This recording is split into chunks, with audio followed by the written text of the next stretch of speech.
पवन, wind. पृथ्वी के धरातल पर वायुदाब में क्षैतिज विषमताओं के कारण हवा उच्च वायुदाब क्षेत्र से निम्न वायुदाब क्षेत्र की ओर बहती है।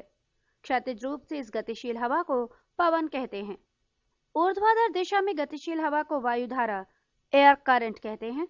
यदि पृथ्वी स्थिर होती है और उसका धरातल समतल होता तो पवन उच्च वायुदाब वाले क्षेत्र से सीधे निम्न वायुदाब वाले क्षेत्र की ओर समदाब रेखाओं पर समकोण बनाती हुई चलती है। परंतु वास्तविक स्थिति यह है कि पृथ्वी अपने अक्ष पर घूर्णन कर रही है और उसका धरातल समतल नहीं है।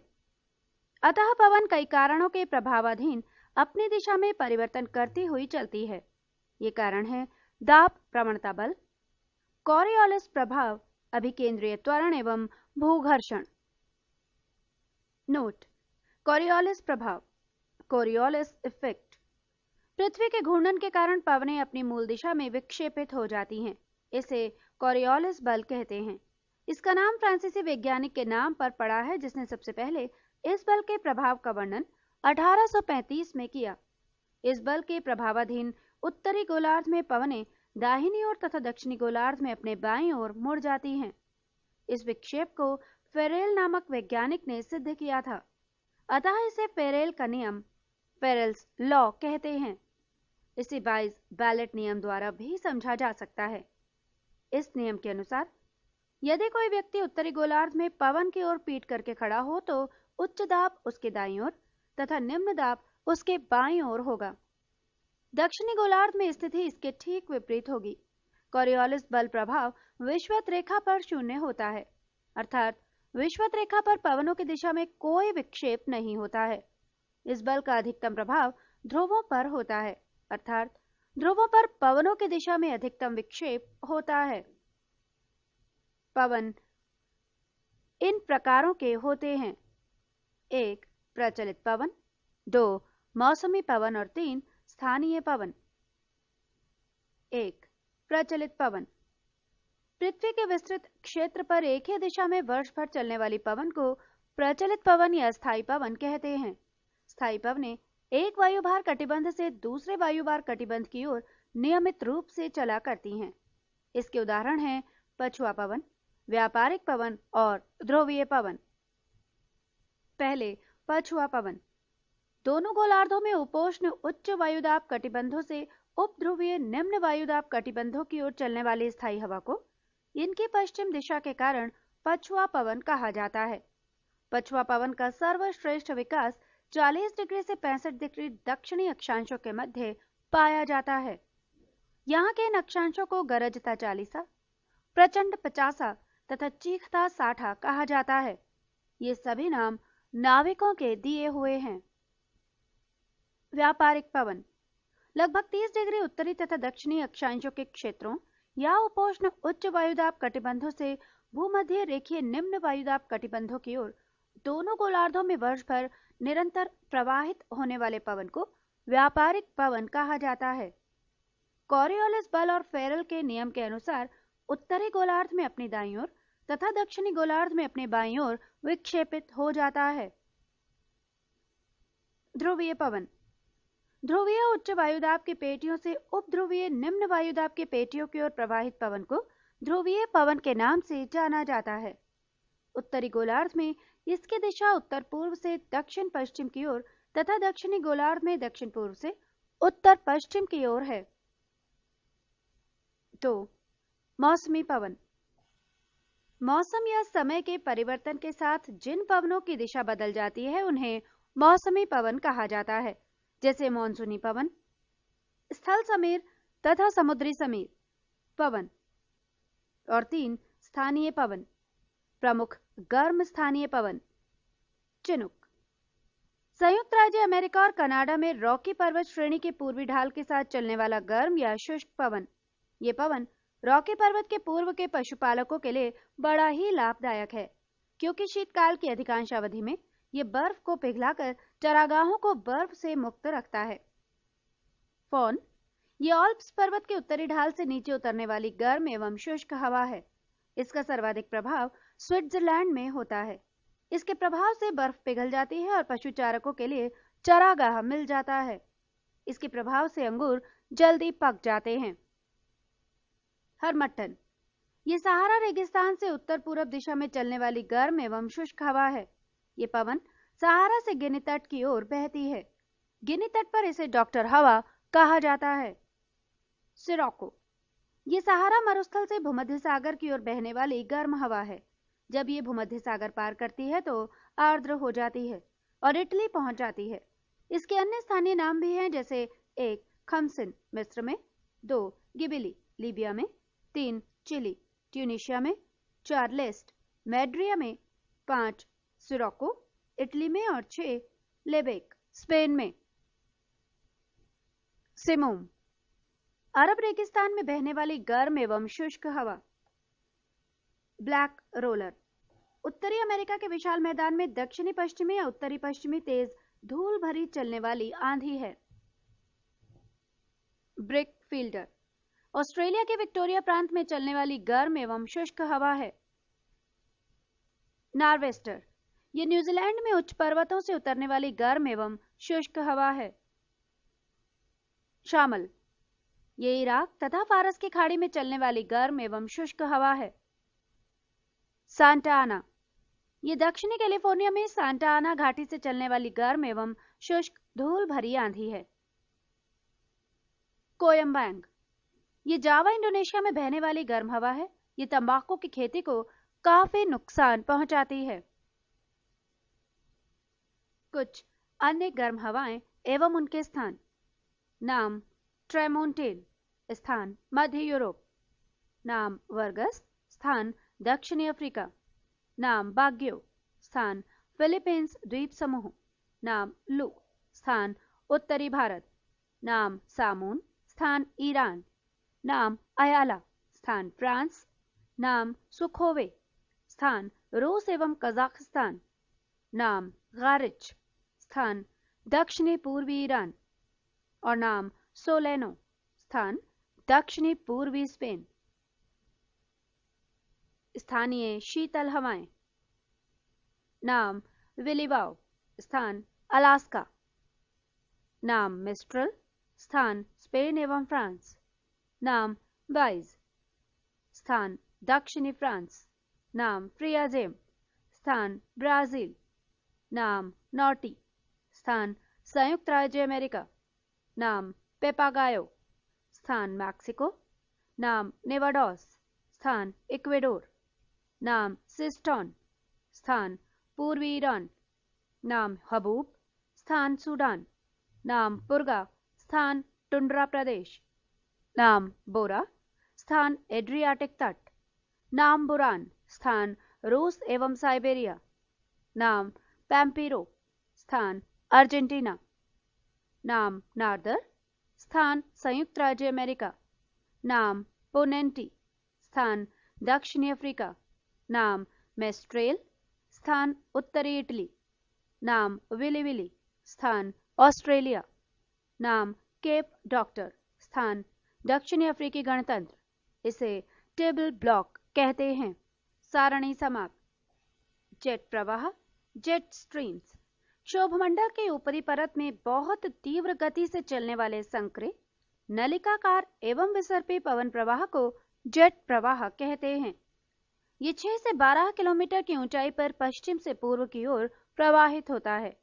ये दोनों गोलार्धों में पाया जाता है, परंतु उत्तरी गोलार्ध में यह अधिक शक्तिशाली होता है। इसमें वायु 120 किलोमीटर प्रति घंटा से चलती है। जेट प्रवाह वायुमंडलीय विक्षोभों, चक्रवातों, प्रतिचक्रवातों, तूफानों और वर्षा को उत्पन्न करने में सहायक होते हैं। आधुनिक खोजों के अनुसार एशिया में मॉनसून पवनों के कारण जेट प्रवाह माना जाता है। ये पृथ्वी पर तापमान के वितरण का संतुलन बनाने में भी महत्वपूर्ण भूमिका अदा करता है। वायु राशियां, एयर मासेस, वायुमंडल का वो विशाल एवं विस्तृत भाग जिसमें तापमान तथा आर्द्रता के कारण भौतिक लक्षण क्षैतिज दिशा में समरूप हों, वायु राशि एयर मास कहलाता है। सामान्यतः वायु राशियां सैकड़ों किलोमीटर तक विस्तृत होती हैं। एक वायु राशि में कई परतें होती हैं जो एक दूसरे के ऊपर क्षैतिज दिशा में फैली होती हैं। प्रत्येक परत में वायु के तापमान तथा आर्द्रता की स्थिति लगभग समान होती है। ये जलवायु तथा मौसम के अध्ययन में महत्वपूर्ण भूमिका निभाती है। वाताग्र फ्रंट्स।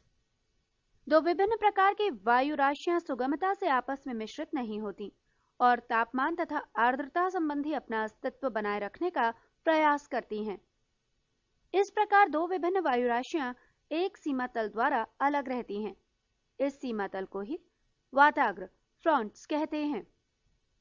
जब गर्म वायु हल्की होने के कारण ठंडी तथा भारी वायु के ऊपर चढ़ जाती है तो उसे उष्ण वाताग्र, तथा जब ठंडी और भारी वायु उष्ण तथा हल्की वायु राशि के विरुद्ध आगे बढ़ती है तो उसे ऊपर की ओर उठा देती है। इसे शीत वाताग्र कहते हैं। आर्द्रता ह्यूमिडिटी। वायुमंडल में उपस्थित जलवाष्प को वायुमंडल की आर्द्रता कहते हैं। ये 3 प्रकार की होती है। एक, निरपेक्ष आर्द्रता एब्सोल्यूट ह्यूमिडिटी। वायु के प्रति इकाई आयतन में विद्यमान जलवाष्प की मात्रा को निरपेक्ष आर्द्रता कहते हैं। इसे ग्राम प्रति घन मीटर में व्यक्त किया जाता है। 2, विशिष्ट आर्द्रता स्पेसिफिक ह्यूमिडिटी। वायु के प्रति इकाई भार में जलवाष्प के भार को विशिष्ट आर्द्रता कहते हैं। इसे ग्राम प्रति किलोग्राम की इकाई में मापा जाता है। 3, सापेक्ष आर्द्रता रिलेटिव ह्यूमिडिटी। किसी भी तापमान पर वायु में उपस्थित जलवाष्प तथा उसी तापमान पर उसी वायु की जलवाष्प धारण करने की क्षमता के अनुपात को सापेक्ष आर्द्रता कहते हैं। इसे इस सूत्र द्वारा भी व्यक्त कर सकते हैं। सापेक्ष आर्द्रता बराबर किसी ताप पर वायु में उपस्थित जलवाष्प की मात्रा अपॉन उसी ताप पर उसी वायु की जलवाष्प शोषण करने की क्षमता इंटू 100। सापेक्ष आर्द्रता जलवाष्प की मात्रा एवं वायु के तापमान पर निर्भर करती है। इसे प्रतिशत में व्यक्त किया जाता है। वायु में जलवाष्प की मात्रा अधिक होने पर सापेक्ष आर्द्रता अधिक होती है। वायु का तापमान कम होने पर सापेक्ष आर्द्रता बढ़ जाती है एवं तापमान बढ़ जाने पर सापेक्ष आर्द्रता कम हो जाती है। संतृप्त वायु की सापेक्ष आर्द्रता 100% होती है। संघनन कंडेंसेशन। जल के गैसीय अवस्था के तरल या ठोस अवस्था में परिवर्तित होने की क्रिया को संघनन कहते हैं। ये 2 कारकों पर निर्भर करता है। 1, तापमान में कमी पर तथा 2, वायु की सापेक्ष आर्द्रता पर। ओसांक ड्यू पॉइंट। वायु के जिस तापमान पर जल अपनी गैसीय अवस्था से तरल या ठोस अवस्था में परिवर्तित होता है उसे ओसांक कहते हैं। ओसांक पर वायु संतृप्त हो जाती है और उसकी सापेक्ष आर्द्रता 100% होती है। ओस पड़ने के लिए ओसांक का हिमांक 0 डिग्री सेंटीग्रेड से ऊपर होना चाहिए। पाला या तुषार फ्रॉस्ट। जब ओसांक हिमांक से नीचे होता है तब ओस के स्थान पर पाला पड़ता है। दूसरे शब्दों में जमी हुई ओस को ही पाला कहते हैं। कोहरा फॉग। वायुमंडल के निचली परतों में एकत्रित धूलकण, धुएं के रज एवं संघनित जल पिंडों को कोहरा कहते हैं। ओसांक के नीचे वायु का तापमान कम होने पर कोहरे का निर्माण होता है। इसमें दृश्यता 1 किलोमीटर से कम होती है। धुंध मिस्ट। हल्के फुल्के कोहरे को कुहासा या धुंध कहते हैं। इसमें दृश्यता 1 किलोमीटर से अधिक किंतु 2 किलोमीटर से कम होती है। बादल क्लाउड्स। बादल मुख्यतः हवा के रुद्धोष्म यानी एडियाबैटिक प्रक्रिया द्वारा ठंडे होने पर उसके तापमान के ओसांक से नीचे गिरने पर बनते हैं। रूप के आधार पर बादल इन प्रकार के होते हैं। 1, पक्षाभ बादल। ये हिम के कणों से बने ऊंचे सफेद और पतले बादल होते हैं। 2, कपासी बादल। इनका आकार समतल एवं शीर्ष गुंबद नुमा होता है। 3, स्तरी बादल। ये परतदार चादर जैसे लगते हैं। ये अधिकांश पूर्ण आकाश को ढके रहते हैं। ये 2 या 3 किलोमीटर की ऊंचाई पर पाए जाते हैं। वर्षा रेनफॉल। जब जलवाष्प की बूंदें जल के रूप में पृथ्वी पर गिरती हैं तो उसे वर्षा कहते हैं। वायु के ठंडा होने की विधियों के अनुसार वर्षा 3 प्रकार की होती है। 1. संवहनीय वर्षा, कन्वेक्शनल रेनफॉल। जब भूतल बहुत गर्म हो जाता है और उसके साथ लगने वाली वायु भी गर्म हो जाती है, वायु गर्म होकर फैलती है और हल्की हो जाती है। ये हल्की वायु ऊपर को उठने लगती है और संवहनीय धाराओं का निर्माण होता है। ऊपर जाकर ये वायु ठंडी हो जाती है और इसमें उपस्थित जलवाष्प का संघनन होने लगता है। संघनन से कपासी मेघ बनते हैं, जिससे घनघोर वर्षा होती है। इसे संवहनीय वर्षा कहते हैं। 2. पर्वतकृत वर्षा, ओरोग्राफिक रेनफॉल। जब जलवाष्प से लदी हुई गर्म वायु को किसी पर्वत या पठार के ढलान के साथ ऊपर चढ़ना पड़ता है तो ये वायु ठंडी हो जाती है। ठंडी होने से ये संतृप्त हो जाती है और ऊपर चढ़ने से जल वाष्प का संघनन होने लगता है। इससे वर्षा होती है। इसे पर्वतकृत वर्षा कहते हैं। और 3. चक्रवाती वर्षा, साइक्लोनिक और फ्रंटल रेनफॉल। चक्रवातों द्वारा होने वाली वर्षा को चक्रवाती अथवा वाताग्री वर्षा कहते हैं। चक्रवात और प्रतिचक्रवात। चक्रवात, प्रतिचक्रवात, इसकी उत्पत्ति विभिन्न प्रकार की वायु राशियों के मिश्रण के फलस्वरूप वायु की तीव्र गति से ऊपर उठकर बवंडर का रूप ग्रहण करने से होती है। चक्रवात, केंद्र में कम दाब की स्थापना होने पर बाहर की ओर दाब बढ़ता जाता है। इस अवस्था में हवाएं बाहर से भीतर की ओर चलती हैं। इसे ही चक्रवात कहा जाता है। चक्रवात में वायु चलने की दिशा उत्तरी गोलार्ध में घड़ी की सुइयों के विपरीत एंटी क्लॉकवाइज एवं दक्षिणी गोलार्ध में घड़ी की सुई दिशा क्लॉकवाइज में होती है। टॉर्नेडो, हरिकेन्स और टाइफून चक्रवात के उदाहरण हैं। प्रतिचक्रवात, जब केंद्र में दाब अधिक है तो केंद्र से हवाएं बाहर की ओर चलती हैं। इसे प्रतिचक्रवात कहा जाता है। इसमें वाताग्र यानी फ्रंट्स का अभाव होता है। प्रतिचक्रवात में वायु की दिशा उत्तरी गोलार्ध में घड़ी के सुइयों के अनुकूल क्लॉकवाइज तथा दक्षिणी गोलार्ध में घड़ी की सुइयों के विपरीत एंटी क्लॉकवाइज होती है। चक्रवात में हवा केंद्र की तरफ आती है और ऊपर उठकर ठंडी होती है, फिर वर्षा कराती है, जबकि प्रति चक्रवात में मौसम साफ होता है। टॉर्नेडो, ये भयंकर अल्पकालीन तूफान है। ऑस्ट्रेलिया एवं संयुक्त राज्य अमेरिका के मिसिसिपी इलाकों में इस तूफान को टॉर्नेडो कहा जाता है। ये जल एवं स्थल दोनों में उत्पन्न होता है। इसमें स्थलीय हवाओं का वेग 325 किलोमीटर प्रति घंटा होता है। हरिकेन्स, अटलांटिक महासागर में उठने वाली तथा पश्चिमी द्वीप समूह के चारों ओर चलने वाली भयंकर चक्रवाती तूफान है। इसकी गति 121 किलोमीटर प्रति घंटा होती है। टाइफून, प्रशांत महासागर में उठने वाली तथा चीन सागर में चलने वाली वक्रगामी कटिबंधी चक्रवात को टाइफून कहते हैं। इसकी गति 160 किलोमीटर प्रति घंटा होती है। 10. विश्व की प्रमुख फसलें एवं उत्पादक देश। प्रस्तुत है सारणी। फसल चावल। उत्पादक देश चीन, Bharat, Indonesia, Bangladesh, Thailand, Myanmar. फसल गेहूं।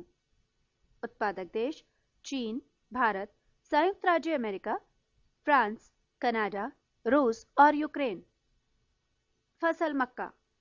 उत्पादक देश संयुक्त राज्य अमेरिका, चीन, ब्राजील, मैक्सिको, भारत और पाकिस्तान। फसल तिलहन। उत्पादक देश ब्राजील, चीन, अर्जेंटीना और भारत। फसल मूंगफली। उत्पादक देश चीन, भारत, संयुक्त राज्य अमेरिका, इंडोनेशिया, नाइजीरिया, ब्राजील और कोरिया। फसल कपास। उत्पादक देश चीन, संयुक्त राज्य अमेरिका, भारत, पाकिस्तान, सूडान और ब्राजील। फसल जौ। उत्पादक देश रूस, कनाडा, जर्मनी और स्पेन। फसल जई। उत्पादक देश रूस, कनाडा, संयुक्त राज्य अमेरिका और ऑस्ट्रेलिया। फसल सोयाबीन। उत्पादक देश संयुक्त राज्य अमेरिका, ब्राजील, अर्जेंटीना और चीन। फसल मोटे अनाज। उत्पादक देश संयुक्त राज्य अमेरिका, चीन, भारत और रोमानिया। फसल चाय। उत्पादक देश भारत, चीन, श्रीलंका, कीनिया, जापान, बांग्लादेश, तुर्की, युगांडा और मोजाम्बिक। फसल चुकंदर। उत्पादक देश रूस, फ्रांस, जर्मनी और संयुक्त राज्य अमेरिका। फसल कहवा। उत्पादक देश Brazil, Colombia, Ivory Coast, Mexico, Kenya, Cuba और भारत। फसल रबड़। उत्पादक देश थाईलैंड, मलेशिया, इंडोनेशिया, भारत और श्रीलंका। फसल तंबाकू। उत्पादक देश चीन, संयुक्त राज्य America, Bharat, Brazil, Hungary, Bulgaria, Cuba और जिम्बाब्वे। फसल नारियल। उत्पादक देश मलेशिया, इंडोनेशिया, थाईलैंड और नाइजीरिया। फसल सूर्यमुखी। उत्पादक देश रूस, यूक्रेन, अर्जेंटीना, चीन और भारत। फसल गन्ना। उत्पादक देश भारत, ब्राजील, क्यूबा, चीन, इंडोनेशिया, दक्षिणी अफ्रीका, मॉरिशस और फिजी। गेहूं के उत्पादन में प्रथम स्थान पर चीन एवं दूसरे स्थान पर भारत और यूएसए तीसरे स्थान पर। चावल के उत्पादन में प्रथम स्थान पर चीन एवं दूसरे स्थान पर भारत है। मक्का के उत्पादन में प्रथम स्थान पर संयुक्त राज्य अमेरिका एवं दूसरे स्थान पर चीन है। कपास के उत्पादन में प्रथम, द्वितीय एवं तृतीय स्थान पर क्रमशः चीन, संयुक्त राज्य अमेरिका एवं भारत है। मोटे अनाज के उत्पादन में पहले स्थान पर संयुक्त राज्य अमेरिका, दूसरे स्थान पर चीन एवं तीसरे स्थान पर भारत है। 11. विश्व के प्रमुख खनिज एवं उत्पादक देश। प्रस्तुत है सारणी। खनिज लोहा। उत्पादक देश यूक्रेन, ब्राजील, ऑस्ट्रेलिया, चीन, संयुक्त राज्य अमेरिका आदि। खनिज तांबा। उत्पादक देश चिली, संयुक्त राज्य अमेरिका, रूस, कनाडा, जायरे, जाम्बिया, पोलैंड, पेरू आदि। खनिज मैग्नीज।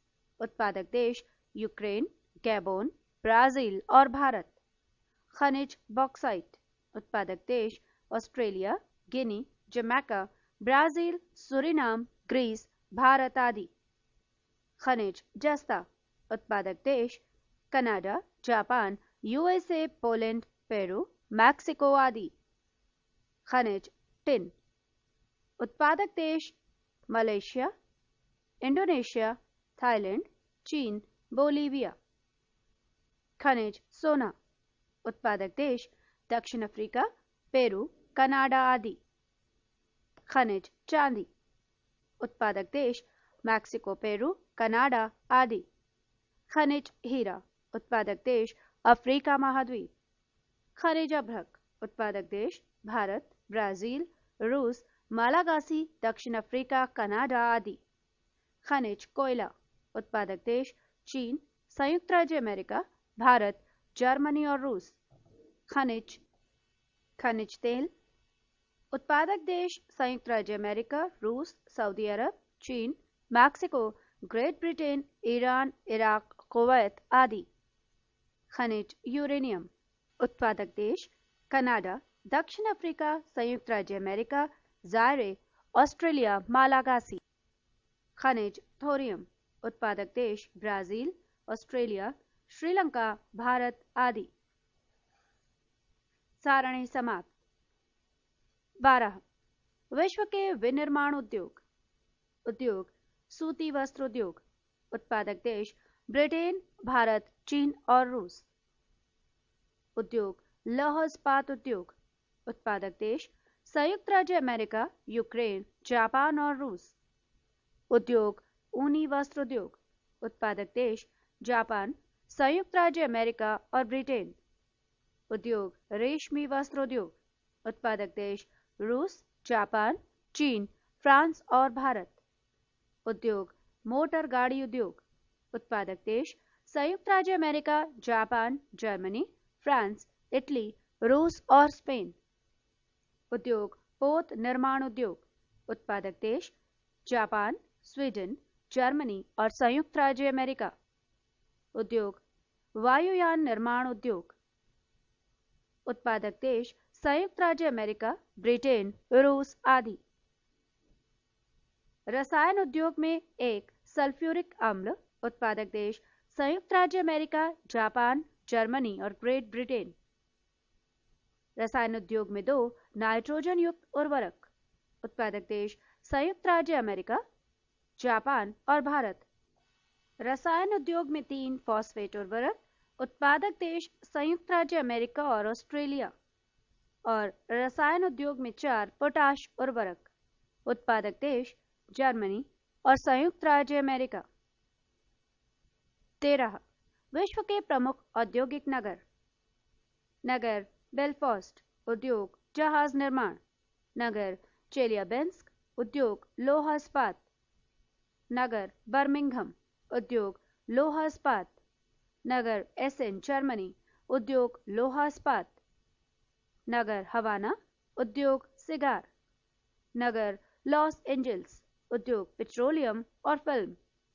नगर कोबे, उद्योग लोहा इस्पात। नगर लियोन्स, फ्रांस, उद्योग सिल्क उद्योग।